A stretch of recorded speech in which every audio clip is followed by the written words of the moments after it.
जिस अल्लाह ने कुरान का ज्ञान नबी मोहम्मद जी को दिया, उसी ने तौरात का ज्ञान नबी मूसा जी को, उसी ने जबूर का ज्ञान नबी दाऊद जी को तथा इंजील का ज्ञान नबी ईशा जी को दिया। प्रमाण कुरान मजीद की सूरा अल मोमिनून नंबर 23 आयत नंबर 49। और मूसा को हमने किताब प्रदान की ताकि लोग उससे मार्गदर्शन प्राप्त करें। सूरा अल हदीद नंबर 57 आयत नंबर 26। हमने नूह और इब्राहिम को भेजा और उन दोनों की नस्ल में नबूवत यानी पैगम्बरी और किताब रखती। सूरा अल हदीद नंबर 57 आयत नंबर 27।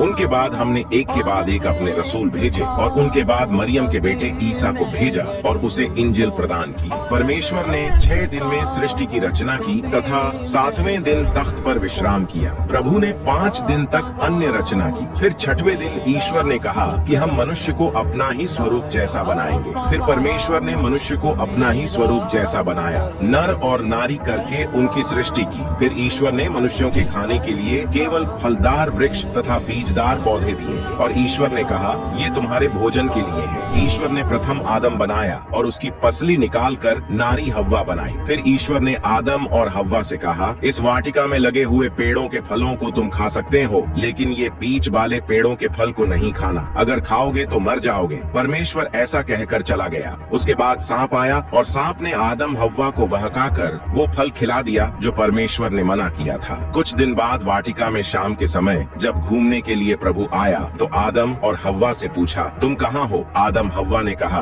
कि आपकी आवाज सुनकर हम छुपे हुए हैं क्योंकि हम नंगे हैं। अल्लाह ने कहा क्या तुमने उन बीज वाले पेड़ों के फल को खा लिया? आदम हव्वा ने कहा जी हाँ। फिर अल्लाह ने पूछा कि तुम्हें किसने बताया कि ये फल खाओ? आदम ने बताया कि सांप ने मेरी पत्नी हव्वा को गुमराह किया और हमने वो फल खा लिया। फिर यहोवा प्रभु ने कहा मनुष्य भले बुरे का ज्ञान पाकर हम में से एक के समान हो गया है, कहीं ऐसा न हो कि ये जीवन के वृक्ष का फल भी तोड़कर खा ले और सदा जीवित रहे। आदम और हव्वा ने शैतान के बहकावे में आकर जो गलती की, इसी वजह से अल्लाह ने उनको जन्नत यानी स्वर्ग से नीचे जमीन पर उतार दिया। नाजरीन, सोचने वाली बात है, यहूदी, ईसाई और मुसलमानों के प्रथम पैगंबर को ही शैतान ने गुमराह कर दिया, तो उनके बाद आए पैगंबर को कैसे छोड़ा होगा? और उसी का नतीजा है कि यहूदी, मुसलमान, ईसाई आपस में, कभी मुसलमान ही मुसलमान आपस में मजहब के नाम पर लड़ रहे हैं। शैतान ने मुसलमानों में भी 2 ग्रुप बनवा दिए, एक सुन्नी और दूसरा शिया।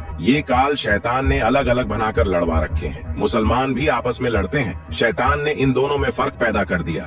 नाजरीन, जैसे पैगंबर आदम जी को शैतान ने गुमराह किया, वैसे ही पैगंबर मोहम्मद जी को भी शैतान ने गुमराह किया। और ये बात हजरत मोहम्मद जी ने खुद कबूली है। प्रमाण कुरान सूरा अल बकरा 2 आयत नंबर 268।